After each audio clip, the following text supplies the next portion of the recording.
Hello students, this is Dipali Garg. Welcome to Study Fusion.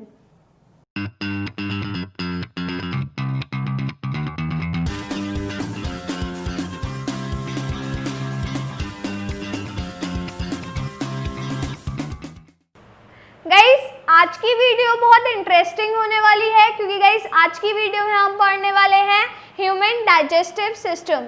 तो guys इस video में हम डायग्राम की हेल्प से पूरा डाइजेस्टिव सिस्टम समझने वाले हैं ह्यूमंस का। तो चलिए गाइस स्टार्ट करते हैं। गाइस जो ह्यूमन डाइजेस्टिव सिस्टम है ये स्टार्ट होता है माउथ से, ठीक है। तो गाइस देखिए ये पूरा जो डायग्राम है ये पूरा डायग्राम एलिमेंट्री कैनाल का है। इसमें एलिमेंट्री कैनाल में जो डाइजेस्टिव ग्लैंड्स हैं वो भी प्रेजेंट है, ठीक है। तो गाइस ये डायग्राम बहुत इंपॉर्टेंट है, लेबलिंग पूछी जाती है। तो गाइस जो डाइजेस्टिव सिस्टम है ये स्टार्ट होता है माउथ से। तो ये हो गया माउथ, ठीक है। तो गाइस देखिए माउथ में क्या होता है, इन माउथ। अब गाइस माउथ में फिजिकल डाइजेशन भी होता है और केमिकल डाइजेशन भी होता है, ठीक है। तो माउथ में physical digestion and chemical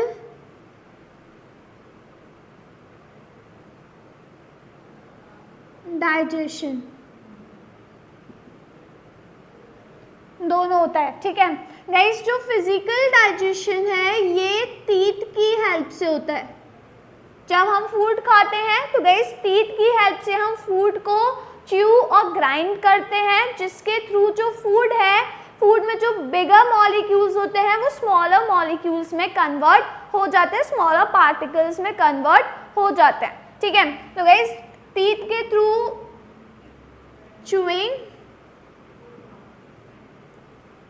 and grinding जब हम करते हैं फूड की, तो गाइस जो फूड के पार्टिकल्स होते हैं वो स्मॉलर पार्टिकल्स में कन्वर्ट हो जाते हैं। तो गाइस ये तो हो गया फिजिकल डाइजेशन। अब केमिकल डाइजेशन में क्या होता है गाइस, केमिकल डाइजेशन में जो स्टार्च होता है ये कन्वर्ट हो जाता है माल्टोज में, ठीक है। स्टार्च माल्टोज में कन्वर्ट हो जाता है और कौन से एंजाइम के थ्रू, पेटेलिन। तो इस केमिकल जो डाइजेशन होता है वो एंजाइम्स की हेल्प से होता है। तो माउथ में जो केमिकल डाइजेशन होता है उसमें जो स्टार्च होता है वो किस में कन्वर्ट हो जाता है, माल्टोज में। तो गाइस याद रखिए कि जो डाइजेशन होता है वो माउथ से ही स्टार्ट हो जाता है। यहाँ पे कौन सा एंजाइम काम कर रहा है, पेटेलिन, जिसको सलाइवरी अमाइलेज भी कहा जाता है, ठीक है, जो कि सलाइवा में प्रेजेंट होता है। ये किस में प्रेजेंट होता है, सलाइवा में। और गाइस जो सलाइवा है इसको सिक्रीट कौन करता है, सलाइवरी ग्लैंड्स। और 3 टाइप के सलाइवरी ग्लैंड्स होते हैं। तो गाइस देखिए ये जो सबसे बड़ा सलाइवरी ग्लैंड है ये है पैरोटिड ग्लैंड।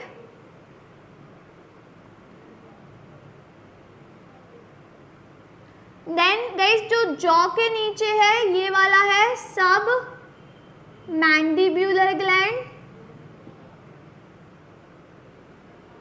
और जो टंग के नीचे है ये वाला है सब लिंगुअल ग्लैंड, ठीक है। ये 3 टाइप के सलाइवरी ग्लैंड्स होते हैं जो कि सलाइवा सिक्रीट करते हैं। और गाइस सलाइवा के अंदर एक एंजाइम प्रेजेंट होता है, सलाइवरी अमाइलेज, जिसको पेटेलिन कहा जाता है, ठीक है। अब गाइस यहाँ पर जब हमने फूड को च्यू कर लिया टीथ की हेल्प से, प्लस यहाँ पे केमिकल डाइजेशन हो गया, जो स्टार्च है वो माल्टोज में कन्वर्ट हो गया, एंड ये जो जितने भी फूड के पार्टिकल्स हैं ये सब सलाइवा के साथ मिक्स होकर क्या बना लेते हैं, बोलस बना लेते हैं। तो गाइस जो बोलस होता है वो क्या होता है, जो फूड के पार्टिकल होते हैं वो सलाइवा के साथ मिक्स हो जाता है, बोलस बना लेते हैं। अब हम क्या करते हैं, फूड को स्वेलो करते हैं, ठीक है। फूड जो बोलस बन गया तो बोलस को हम क्या करते हैं, स्वेलो करते हैं।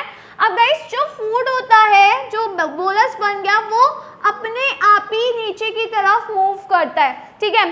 गाइस ये जो पाइप है इसको कहा जाता है फूड पाइप। ये हो गया फूड पाइप जिसको ईसोफेगस ईसोफेगस भी कहते हैं, ठीक है, जिसको ईसोफेगस भी कहा जाता है। तो गाइस जो बोलस होता है वो ईसोफेगस में मूव करता है एक मूवमेंट के थ्रू, जिसको कहते हैं पेरिस्टल्टिक मूवमेंट या फिर पेरिस्टेल्सिस। गाइस ये मूवमेंट होता है, जो मसल्स होती हैं, मसल्स कॉन्ट्रैक्ट करती हैं, जिसके थ्रू जो बोलस होता है वो अपने आप ही आगे की तरफ मूव करता है। तो एक वेव क्रिएट हो जाती है, जो मसल्स हैं वो कॉन्ट्रैक्ट करती है, एक वेव क्रिएट हो जाती है, जिससे जो बोलस होता है वो आगे की तरफ मूव करता जाता है। तो गाइस पूरे ही एलिमेंट्री कैनाल में पेरिस्टल्टिक मूवमेंट होता है। जो फूड है, जो डाइजेस्टिव फूड है, वो आगे की तरफ खुद ही मूव करता है। कौन से मूवमेंट के थ्रू? पेरिस्टल्टिक मूवमेंट के थ्रू। तो ये चीज़ याद रखिएगा, ठीक है। अब गाइस जब हमने फूड को स्वेलो कर लिया तो आपने देखा होगा कि कभी कभी जब हम फूड को स्वेलो करते हैं तो एकदम से कफिंग स्टार्ट हो जाती है ना, सभी ने देखा है। गाइस जो वो कफिंग स्टार्ट हो गई वो क्यों हो गई? क्योंकि गाइस फूड पाइप के साथ यहाँ पे अलोंग में कौन सा पाइप जाता है? Wind pipe. मतलब जो फूड पाइप जा रहा है, फूड पाइप के अलोंग कौन सा पाइप जाता है? Wind pipe. तो जो दोनों पाइप होते हैं वो एक साथ जाते हैं, ठीक है। अब गाइस जो विंड पाइप होता है, विंड पाइप के ऊपर एक फ्लैप प्रेजेंट होता है जिसको कहते हैं एपिग्लॉटिस, ठीक है। अब गाइस जब हम फूड को स्वेलो करते हैं तो जो ट्रेकिया है, जिसको विंड पाइप कहा जाता है, उसके ऊपर एक फ्लैप प्रेजेंट होता है एपिग्लॉटिस। जैसे पाइप हो गया तो इसके ऊपर एक फ्लैप होता है एपिग्लॉटिस, जो बंद होता है, खुलता है, बंद होता है, खुलता है, ठीक है। अब गाइस जब हम स्वेलिंग कर रहे हैं फूड की या फूड खा रहे हैं तो कहा जाता है कि खाते टाइम आपको बोलना नहीं चाहिए। गाइस जब आप बोलोगे तो जो फ्लैप है एपिग्लॉटिस वो ओपन हो जाएगा और जो हम फूड स्वेलो कर रहे हैं वो फूड पाइप जाने की बदले कहाँ पे चला जाएगा? विंड पाइप में चला जाएगा, ठीक है। तो एकदम से जब वो विंड पाइप में जाता है तो एकदम से कफिंग स्टार्ट हो जाती है, ताकि जो बोलस है वो बाहर की तरफ आ सके, मतलब विंड पाइप के अंदर नहीं जाए और बाहर की तरफ आ सके, ठीक है। तो इस वजह से कफिंग स्टार्ट हो जाती है। तो इसी वजह से कहा जाता है कि खाते टाइम हमें बोलना नहीं चाहिए, क्योंकि जब हम बोलेंगे तो जो एपिग्लॉटिस है वो ओपन रह जाएगा और जो फूड हम स्वेलो कर रहे हैं वो फूड पाइप में जाने की बदले कहाँ चला जाएगा? विंड पाइप में चला जाएगा, ठीक है। तो वैसे याद रखिएगा, पूछा भी जाता है कि जो ट्रेकिया होता है या विंड पाइप कहते हैं उसको, उसके जो ओपनिंग होती है वहाँ पे कौन सा फ्लैप प्रेजेंट होता है? तो एपिग्लॉटिस, ठीक है, जो कि फूड को विंड पाइप में जाने से प्रिवेंट करता है। तो ये चीज़ याद रखिएगा, ठीक है। अब गाइस जो फूड है वो कहाँ पर आ गया? ईसोफेगस में। अब ईसोफेगस में फूड जो बोलस है वो मूव कर रहा है, कौन सा मूवमेंट के थ्रू?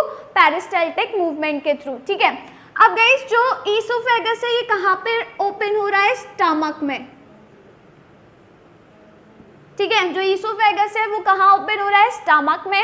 गाइस स्टमक और ईसोफेगस की जहाँ पे ओपनिंग होती है वहाँ पे एक स्फिंक्टर प्रेजेंट होता है जिसको कहते हैं कार्डियक स्फिंक्टर। गाइस यहाँ पे जो स्फिंक्टर प्रेजेंट होता है, स्फिंक्टर मीन्स एक मसल टाइप का होता है जो कि फूड को ऊपर अगेंस्ट द डायरेक्शन जाने में प्रिवेंट करता है। अगर फूड स्टमक में आ गया तो फिर से स्टमक से ईसोफेगस में ना चला जाए फूड, तो उसको कौन प्रिवेंट कर रहा है? कार्डियक स्फिंक्टर, ठीक है। अब गाइस जो फूड है, जो बोलस है वो कहाँ आ गया? स्टमक में। तो अब जो डाइजेशन होगा वो कहाँ पर होगा? स्टमक में। गाइस ईसोफेगस में कोई भी डाइजेशन नहीं होता, क्यों? क्योंकि ईसोफेगस में कोई भी एंजाइम प्रेजेंट नहीं होते जो फूड का डाइजेशन कर सके। तो ये भी क्वेश्चन पूछा जाता है कि ईसोफेगस में डाइजेशन क्यों नहीं हुआ? क्योंकि ईसोफेगस में कोई भी ऐसे एंजाइम प्रेजेंट नहीं है जो फूड को डाइजेस्ट कर सके, ठीक है। तो गाइस अब जो फूड है वो कहाँ गया? स्टमक में। अब गाइस देखिए स्टमक में क्या होगा? इन स्टमक में केमिकल डाइजेशन ही होगा, क्योंकि पूरे एलिमेंट्री कैनाल में केमिकल डाइजेशन ही होता है एक्सेप्ट माउथ में सिर्फ एक फिजिकल डाइजेशन होता है जो कि टीथ की हेल्प से होता है, ठीक है। अब गाइस स्टमक में आ गया।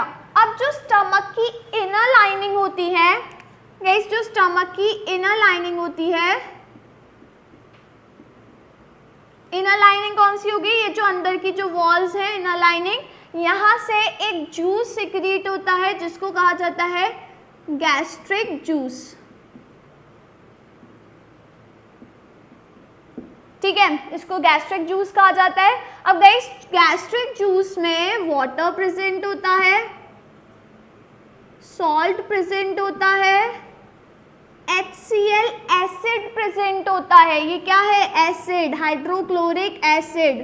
ठीक है, देन गाइस इसके साथ म्यूकस प्रेजेंट होता है एंड एक एंजाइम प्रेजेंट होता है पेप्सिन। ठीक है, पेप्सिन क्या हो गया? एक टाइप का एंजाइम। तो गाइस याद रखिए कि जो गैस्ट्रिक जूस होता है कहाँ से सिक्रीट होता है? जो स्टमक की इनर लाइनिंग होती है वहाँ से सिक्रीट होता है। गैस्ट्रिक जूस में क्या क्या प्रेजेंट होता है? Water, salt, hydrochloric acid, mucus and pepsin. ठीक है गाइस, जो हाइड्रोक्लोरिक एसिड है ये हाईली एसिडिक होता है। इसका जो pH होता है वो होता है 1.8। ठीक है, तो गाइस हाईली एसिडिक है, इसी वजह से जो गैस्ट्रिक जूस होता है वो भी हाईली एसिडिक होता है। ठीक है, तो ये चीज़ याद रखिएगा। अब गाइस जो फूड आ गया, अब क्या होगा यहाँ पर? गाइस जो गैस्ट्रिक जूस है इसमें जो एंजाइम प्रेजेंट है पेप्सिन, ये जो पेप्सिन एंजाइम होता है ये डाइजेस्ट करता है किसको? प्रोटीन को। ठीक है गाइज, यहाँ पे किसका डाइजेशन होता है? प्रोटीन का डाइजेशन होता है। गाइज जो प्रोटीन होता है ये किस में कन्वर्ट हो जाता है? पेप्टाइड्स में। ठीक है, प्रोटीन किस में कन्वर्ट हो जाता है? पेप्टाइड्स में, और वो भी किसकी हेल्प से? पेप्सिन की हेल्प से। ठीक है गाइज, याद रखिए कि डाइजेस्टिव जूस में एक एंजाइम प्रेजेंट होता है पेप्सिन। या ये किसका डाइजेशन करता है? प्रोटीन का डाइजेशन। जो प्रोटीन होता है वो पेप्टाइड्स में कन्वर्ट हो जाता है। तो स्टमक में किसका डाइजेशन होता है? प्रोटीन का डाइजेशन। ठीक है, अब गाइस ये जो म्यूकस होता है, जो म्यूकस है, ठीक है गाइस, जो HCl है, HCl एसिडिक, हाईली एसिडिक है। हमारे स्टमक में बहुत ज़्यादा एसिडिक मीडियम है। अब गाइस इतने एसिडिक मीडियम में जो हमारे स्टमक की वॉल्स हैं वो डैमेज क्यों नहीं होती? क्या आप सोच सकते हो कि स्टमक की वॉल इतने एसिडिक मीडियम में क्यों नहीं डैमेज होती? गाइस जो स्टमक की वॉल और जो एसिड है इसके बीच में एक पार्ट आ जाता है जिसको कहा जाता है म्यूकस। गाइस गैस्ट्रिक जूस में जो म्यूकस होता है ये एसिड को स्टमक की वॉल के कांटेक्ट में नहीं आने देता और स्टमक की वॉल को बचाता है इतने हाईली एसिड से। ठीक है, तो गाइस याद रखिएगा कि एसिड से स्टमक की वॉल को कौन बचाता है? म्यूकस। ठीक है, अब गाइस स्टमक में डाइजेशन हो गया। अब जो डाइजेस्टिव फूड है वो कहाँ पर जाएगा? स्मॉल इंटेस्टाइन में। तो गाइस स्मॉल इंटेस्टाइन के 3 पार्ट होते हैं, डिओडिनम, जैजुनम एंड इलियम। ठीक है गाइस, ये जो यू शेप का होता है पार्ट इसको कहा जाता है डिओडिनम, देन जैजुनम, और जो इनर मोस्ट वाला जो पार्ट होता है उसको कहा जाता है इलियम। ठीक है, अब गाइस जो डिओडिनम एंड स्टमक की जो ओपनिंग है यहाँ पे भी एक स्फिंक्टर प्रेजेंट होता है जिसको कहते हैं पाइलोरिक स्फिंक्टर। गाइस ये जो पाइलोरिक स्फिंक्टर है ये बैक फ्लो को प्रिवेंट करता है। अगर जो फूड है वो कहाँ पर आ गया? डिओडिनम में, तो उसके बैक फ्लो को कौन प्रिवेंट करता है? Pyloric sphincter. ठीक है, ये याद रखिएगा। अब गाइस स्टमक के बाद in small intestine, guys stomach के बाद जो डाइजेस्टिव फूड होता है, जो डाइजेस्टिव फूड बचा, अब गाइस वो फूड जो पूरा जो फूड है वो किस में कन्वर्ट हो जाता है? एसिडिक काइम में कन्वर्ट हो जाता है। गाइस स्टमक में डाइजेशन के बाद जो बाकी का जो फूड बचता है उसको कहा जाता है काइम। क्या कहा जाता है? काइम। ठीक है, अब गाइस वो जो फूड होता है एसिड के साथ मिला है, एसिड मिल गया उस फूड में, तो वो कैसा बन गया? एसिडिक बन गया। तो गाइस जो एसिडिक काइम होता है, एसिडिक काइम ये कन्वर्ट हो जाता है किसमें, एल्कलाइन काइम में। एल्कलाइन काइम मतलब बेसिक काइम में। और गाइस इसको कन्वर्ट कौन करता है, बाइल। जो बाइल जूस होता है वो इसको कन्वर्ट करता है। अब आप सोचेंगे बाइल कहाँ से आया, तो गाइस देखिए जब फूड ड्यूओडेनम में आ जाता है तो गाइस जो बाइल होता है वो किधर से सिक्रीट होता है, लिवर से सिक्रीट होता है, ठीक है। अब गाइस लिवर से जो हेपेटिक डक्ट आती है वो बाइल जूस सिक्रीट होता है। हेपेटिक डक्ट के थ्रू जो बाइल जूस होता है वो कहाँ पर आ जाता है, ड्यूओडेनम में, ठीक है। देन गाइस यहाँ पे पैनक्रियास भी प्रेजेंट होते हैं, ये हो गया पैनक्रियास एंड ये हो गया लिवर। एंड यहाँ पे गॉल ब्लैडर प्रेजेंट होता है। गाइस गॉल ब्लैडर में जो बाइल जूस होता है वो स्टोर होता है, ठीक है। तो आप देख सकते हो यहाँ पे एक डक्ट जा रही है, तो बाइल जो लिवर है, लिवर से यहाँ पे बाइल आया, कुछ बाइल तो गॉल ब्लैडर में स्टोर हो गया और बाकी का जो बाइल होता है वो कहाँ पर आ गया, ड्यूओडेनम में, ठीक है। अब गाइस जो फूड यहाँ पर आ रहा है, जो काइम यहाँ पर आ रहा है वो एसिडिक है क्योंकि स्टमक से आ रहा है और स्टमक में तो HCl एसिड प्रेजेंट था।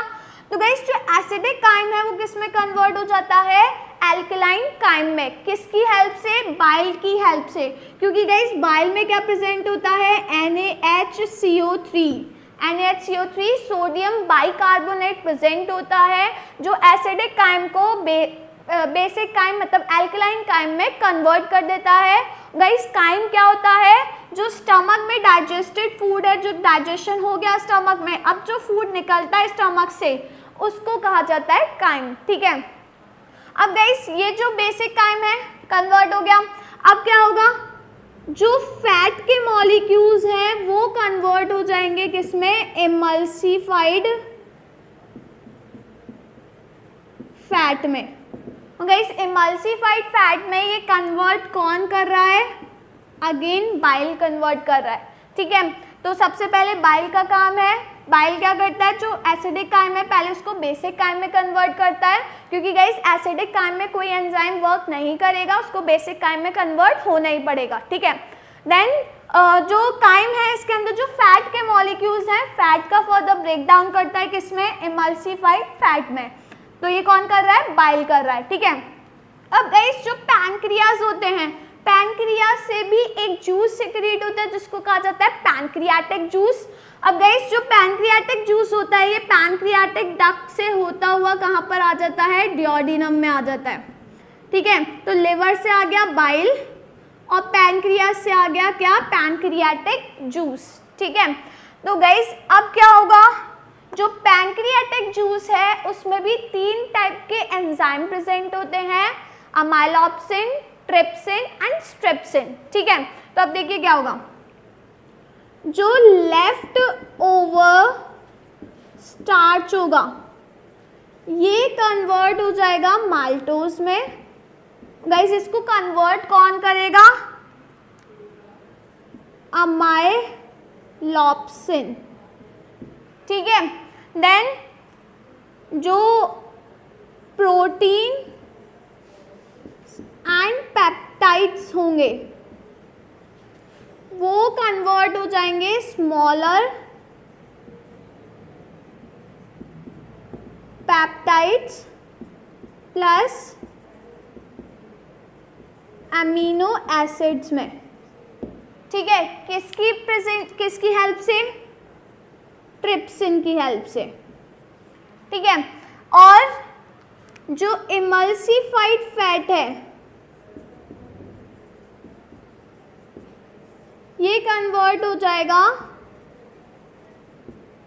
फैटी एसिड प्लस ग्लिसरॉल में, किसकी हेल्प से,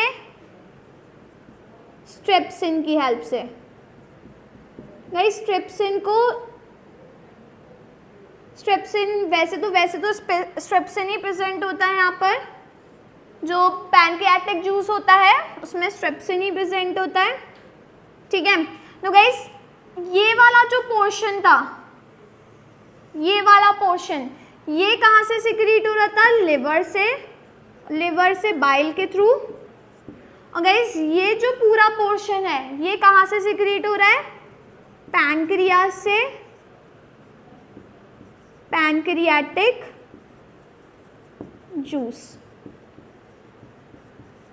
ठीक है, तो जो पैनक्रियाज है यहाँ से पैनक्रियाटिक जूस होता है। पैनक्रियाटिक जूस में 3 टाइप के एंजाइम्स प्रेजेंट होते हैं, अमाइलोप्सिन, ट्रिप्सिन एंड स्ट्रिप्सिन।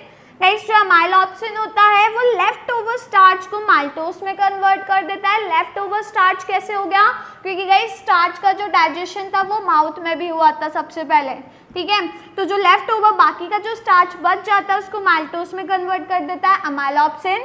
देन गाइस जो बाकी के प्रोटीन के जो मॉलिक्यूल्स होते हैं और पेप्टाइड्स होते हैं जो कि यहाँ पे स्टमक में कन्वर्ट हो गए थे पेप्टाइड्स, ये किस में कन्वर्ट हो जाते हैं? Smaller peptides. मतलब जो प्रोटीन्स है वो स्मॉलर पेप्टाइड्स में और जो पेप्टाइड्स है वो अमीनो एसिड में। किसके थ्रू? ट्रिप्सिन के थ्रू। ठीक है, एंड जो इमल्सिफाइड फैट था, यहाँ पे जो इमल्सिफाइड फैट बना था ये किस में कन्वर्ट हो गया?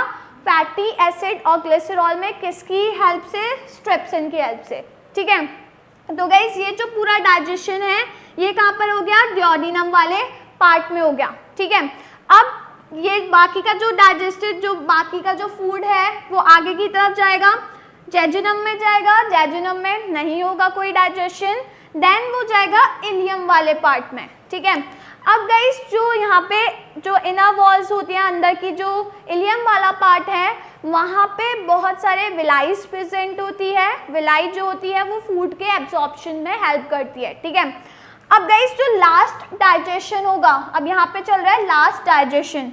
गाइस लास्ट डाइजेशन में क्या होगा? जितने भी प्रोटीन्स के बाकी के बचे जो मॉलिक्यूल्स होंगे प्लस जो पेप्टाइड्स होंगे सभी किस में कन्वर्ट हो जाएंगे? अमीनो एसिड में। ठीक है, देन गाइस जो भी डाइसैकेराइड्स होंगे ये कन्वर्ट हो जाएंगे किसमें? मोनोसैकेराइड्स में। ठीक है, और गाइस जितना भी बाकी का जो बचा हुआ एमल्सिफाइड फैट होगा वो कन्वर्ट हो जाएगा फैटी एसिड प्लस ग्लिसरॉल में। ठीक है, और गाइस ये सभी एंजाइम्स की प्रेजेंस में होती है सारी रिएक्शन। ये जो सारा ब्रेक डाउन हो रहा है ये एंजाइम्स की प्रेजेंट में होता है।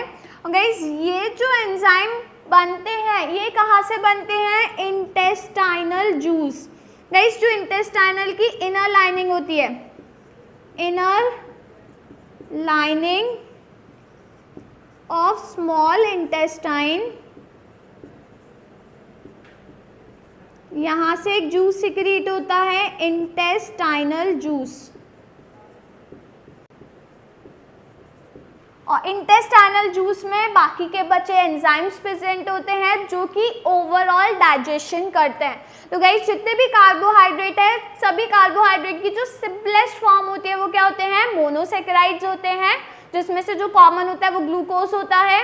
प्रोटीन की जो सिंपलेस्ट फॉर्म होती है वो क्या होती है? Amino acid. और जो फैट होता है उसकी जो सिंपलेस्ट फॉर्म होती है वो होती है फैटी एसिड और ग्लिसरॉल। ठीक है, तो गाइस ड्यूओडेनम से फिर आगे की तरफ जो फूड मूव करेगा तो ये अंदर की साइड चला जाएगा इलियम वाले पोर्शन में, जो कि इनर पोर्शन होता है। गाइस जो इनर लाइनिंग है स्मॉल इंटेस्टाइन की, मतलब इलियम वाले पार्ट की, वहाँ पे इंटेस्टाइनल जूस सिक्रीट होता है, ये फाइनल डाइजेशन करता है। गाइस इंटेस्टाइनल जूस में फर्दर एंजाइम्स प्रेजेंट होते हैं जो कि फाइनल ओवरऑल डाइजेशन कर देते हैं। ठीक है, अब गाइस यहाँ पे डाइजेशन हो गया, जो फूड है वो डाइजेस्ट हो गया। बाकी का जो बचा हुआ वेस्ट होगा वो देन लार्ज इंटेस्टाइन में आएगा। गाइस ये हो गई लार्ज इंटेस्टाइन।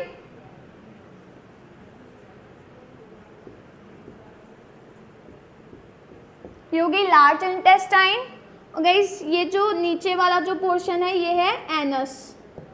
ठीक है, गाइस लार्ज इंटेस्टाइन के भी 3 पार्ट होते हैं, सीकम, कोलोन एंड रेक्टम। तो ये वाला जो पोर्शन है इसको कहा जाता है सीकम।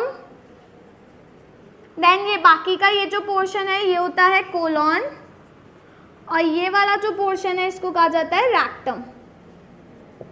ठीक है, तो जो अनडाइजेस्टेड फूड होगा वो तो लार्ज इंटेस्टाइन में आ जाएगा, जो भी अनडाइजेस्टेड फूड है। बट गाइस जो डाइजेस्टेड फूड है वो जो स्मॉल इंटेस्टाइन की जो लाइनिंग है वहाँ पे बहुत सारे विलाइज प्रेजेंट होते हैं जो कि फिंगर लाइक प्रोजेक्शन होते हैं। गाइस ये जो डाइजेस्टेड फूड होता है, अब इस डाइजेस्टेड फूड का एब्जॉर्प्शन हो जाता है। जो विलाइज होती हैं जो स्मॉल इंटेस्टाइन में प्रेजेंट होती है, इलियम वाले पार्ट में फिंगर लाइक प्रोजेक्शन होता है, वहाँ पे ब्लड वेसल्स की सप्लाई होती है। तो गाइस जो डाइजेस्टेड फूड होता है वो ब्लड वेसल्स में चला जाता है, ब्लड में चला जाता है और ब्लड के थ्रू वो बॉडी के सभी सेल्स में चला जाता है। ठीक है, तो गाइस याद रखिएगा। और जो अनडाइजेस्टेड फूड है वो कहाँ गया? लार्ज इंटेस्टाइन में। अब गाइस सीकम से कोलोन में जाएगा, कोलोन से जो अनडाइजेस्टेड फूड है वो कहाँ जाएगा? रेक्टम में। गाइस लार्ज इंटेस्टाइन में कोई भी डाइजेशन नहीं होता क्योंकि लार्ज इंटेस्टाइन में कोई भी डाइजेस्टिव एंजाइम्स प्रेजेंट नहीं होते, तो लार्ज इंटेस्टाइन में भी डाइजेशन नहीं होता। जो फाइनल डाइजेशन होता है वो कहाँ होता है? स्मॉल इंटेस्टाइन में, जो इलियम वाला पोर्शन होता है जहाँ से इंटेस्टाइनल जूस सिक्रीट होता है। फाइनल डाइजेशन वहाँ पे खत्म हो जाता है। जो अनडाइजेस्टेड फूड है वो लार्ज इंटेस्टाइन में आ जाता है। अनडाइजेस्टेड फूड से कुछ अमाउंट में वाटर, सॉल्ट एब्जॉर्ब हो जाते हैं लार्ज इंटेस्टाइन में। देन गाइस जो बाकी का बचा अनडाइजेस्टेड फूड होता है वो रैक्टम में आ जाता है और देन एनस के थ्रू वो बॉडी के बाहर एक्सक्रीट आउट हो जाता है। ठीक है, तो ये होता है पूरा डाइजेशन। गाइस याद रखिएगा, डायग्राम की लेबलिंग बहुत इंपॉर्टेंट है। ठीक है गाइस, ये जो स्टमक होता है ये जे शेप का होता है, हाईली इलास्टिक होता है और ये कहाँ पे प्रेजेंट होता है? जो डियोडिनम वाला जो डायफ्रेगम है, गाइस ये हो गया डायफ्रेगम, ये है डायफ्रेगम, इसके नीचे प्रेजेंट होता है स्टमक। ठीक है, सारी लेबलिंग याद रखिएगा क्योंकि गाइस लेबलिंग इंपॉर्टेंट है। जो एग्जाम है, एग्जाम में लेबलिंग पूछी जाती है तो याद रखिएगा, प्लस साथ में रिएक्शंस याद रखिएगा। ठीक है, तो गाइस इसको नोट कर लीजिए। तो गाइस अगर आपको वीडियो पसंद आई हो तो वीडियो को लाइक करना, शेयर करना और चैनल को सब्सक्राइब करना मत भूलिए। तो गाइस अब मैं आपसे मिलती हूँ नेक्स्ट वीडियो में एक नए टॉपिक के साथ, तो तब तक के लिए गुड बाय।